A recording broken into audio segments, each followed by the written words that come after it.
ఇది ఘనజీవామృతం. దీనిని మేము 2 మంత్స్ బ్యాకే ప్రిపేర్ చేసుకున్నాము.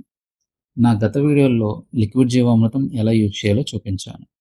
కానీ లిక్విడ్ జీవామృతానికి షెల్ఫ్ లైఫ్ చాలా తక్కువ. మనం ప్రిపేర్ చేసుకున్నాక 10 డేస్ లోపల యూజ్ చేయాలి. ఘనజీవామృతానికి ఒక స్పెషాలిటీ ఉంది.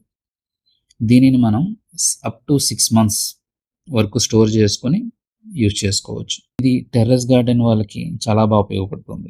ఘనజీవామృతాన్ని మనం యూజ్ చేసే ముందర ఇలా చిన్న చిన్న పీసెస్‌లా గానీ, పౌడర్ ఫామ్‌లో గానీ చేసుకోవాలి. వన్స్ రెడీ అయిన తర్వాత మనం మొక్కకి కావాల్సినంత ఘనజీవామృతం ముక్కల్ని ఇలాగా వెయ్యాలి. చూడండి మా పాప ఎంత చక్కగా గార్డెన్ పనిలో హెల్ప్ చేస్తుందో. మొక్క మొదట్లో వేసి మనం నీళ్లు పోస్తే చాలు. ఘనజీవామృతంలో ఉన్న కోట్ల సూక్ష్మ జీవులు మళ్ళీ యాక్టివేట్ అయ్యి మన మొక్కలకు కావాల్సిన బలాన్ని ఇస్తాయి. లిక్విడ్ జీవామృతం అయితే ఇన్‌స్టంట్‌గా పనిచేస్తుంది. కొన్ని డేస్‌లోనే మీ మొక్క చాలా ఇంప్రూవ్ అవుతుంది. కానీ ఘనజీవామృతం అయితే కొన్ని వీక్స్ నుంచి మంత్స్ దాకా టైం పడుతుంది. మీ ఫ్యామిలీ లేదా ఫ్రెండ్స్‌లో టెర్రస్ గార్డెనింగ్ లేక ఫార్మింగ్ చేసే వాళ్ళకి ఈ వీడియో సేవ్ చేసుకొని షేర్ చేయండి.